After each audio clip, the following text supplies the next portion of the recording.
So today we have a 2012 Honda CRV, and it has what appears to be a wheel bearing noise.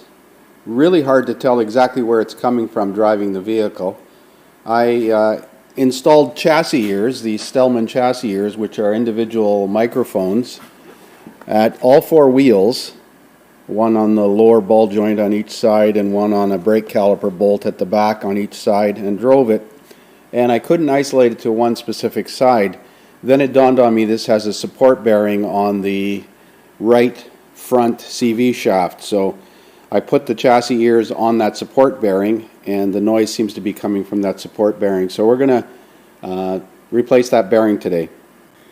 So this is that support bearing I'm talking about. It's right up in here. It's on the right inboard CV shaft.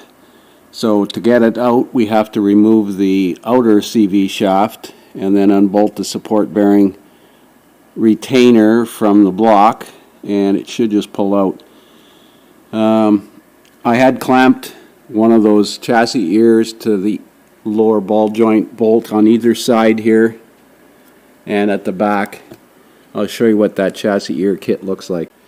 So this is the control box, which contains jacks for plugging in the microphones, and then on this side of the unit is a place for plugging in the headphones, and then the microphones are all color coordinated. They have colors on the end of the microphone, so you plug the channels in accordingly. You make a list of what channel is going to what component in the vehicle, and then you simply switch between microphones while you're road testing the vehicle, listening to the intensity of whatever noise you're trying to chase.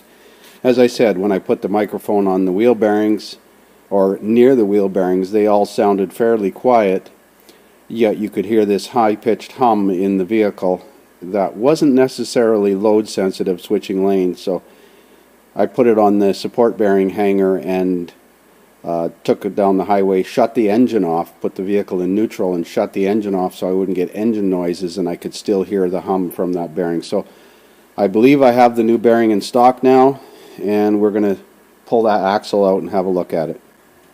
So remove the axle nut, which is 36 millimeters. Disconnect the lower ball joint at the three bolts, or one bolt and two studs. You can push the bottom of the arm out enough to extract the arm or the axle shaft from the actual wheel bearing assembly and just leave it hanging. Just be careful of this upper brake hose here. It'll get stretched almost to the limit when you're doing that. So to remove the axle shaft from that axle support, use a long drift, put it up against the back of the inner tripod joint, and a sharp blow with a hammer will usually knock it loose from the snap ring. Be careful not to drive it right out, because it'll fall on the floor and possibly damage the threads or one of the boots. So the axle is ready to slide off now. So there's the axle shaft off, and like I said, put a long drift in here and give it a tap from the back side. It's got a spring-loaded clip on the axle shaft where it comes out of the spline there. I see there's a seal in there too. I wasn't aware of that.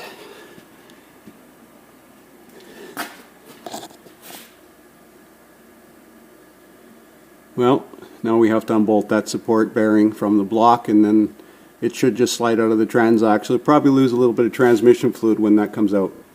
So there are three bolts that hold that support housing to the engine block. Two of them have shoulders on them. Those two bolts go towards the transmission. This one is the one closest to the wheel. You could probably put this one in any hole, but these two fit like dowel pins, so they act as a guide. So make sure they go back in the correct location. We're ready to pull the axle housing or axle shaft assembly out, and we're going to see how much transmission fluid comes out. So there's the support bearing assembly and axle shaft out, and I'm spinning this bearing and it feels pretty darn smooth. Although there is some play in it, it doesn't feel rough, and when I spin the axle shaft it doesn't make any significant amount of noise. What kind of bothers me though is that when I pull the axle shaft out, no fluid came out whatsoever. Normally you would get a little tranny fluid leaking out this shaft seal. So I'm wondering if the final drive is making noise. Let's have a look up in here and see. You can see where oh, my light just shut off. Battery lights. So there is the axle seal that I was mentioning, and normally transmission fluid would run out of there. Now I see this one has a final drive unit going to the back, which the back drive shaft is missing, and I don't think that has a separate reservoir, but I wonder if the transaxle could be low on fluid, but I'm not certain. So in the bottom end of this thing is a seal and a snap ring. I've got those out right there. Now the service information shows a pressing tool, and you have to press on the bearing surface here in a press. So I'm going to use this old bearing race because it fits pretty close, and put it in the press and press down on the shaft. So here's the setup in the press.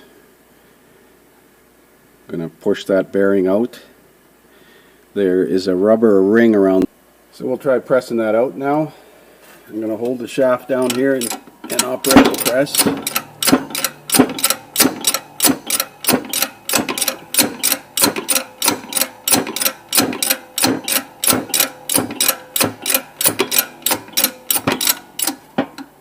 That should be free.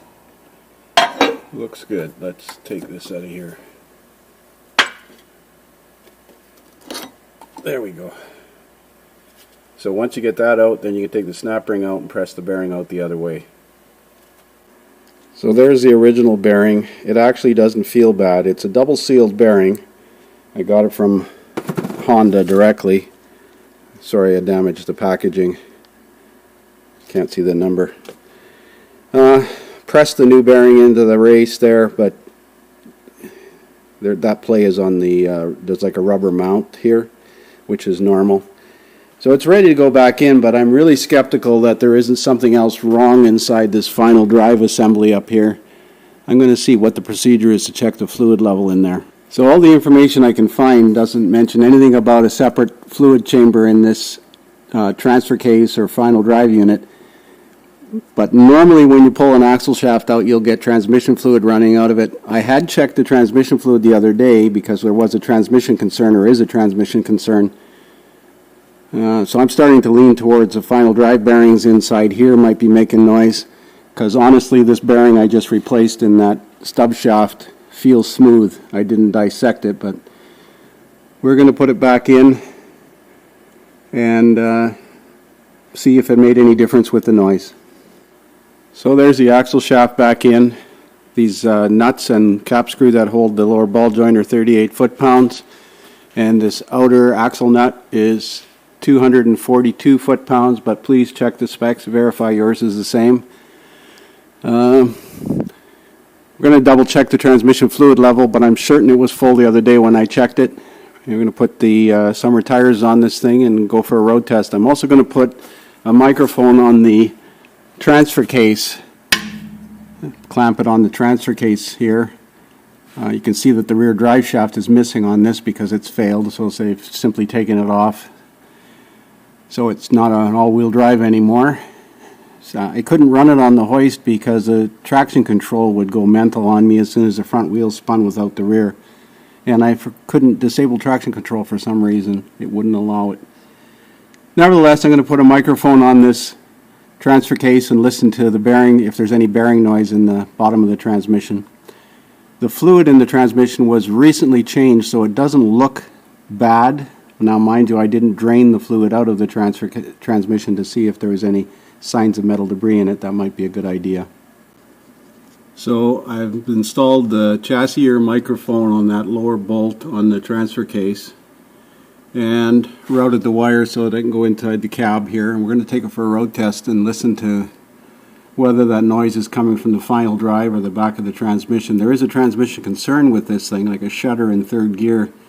That might be part of the problem, but I want to try to see if the noise is coming from this final drive unit. Well, I just came back from a road test, and unbelievably the noise is gone. There is no more hum. I cut this bearing apart to look at it, hoping to find a damaged race, and I don't see anything unless one of the little ball bearings was Brunelled, but the races look clean. There was a little bit of moisture, like salt in it. I wiped it out, but nevertheless, the noise is gone. Now I got to take that microphone off.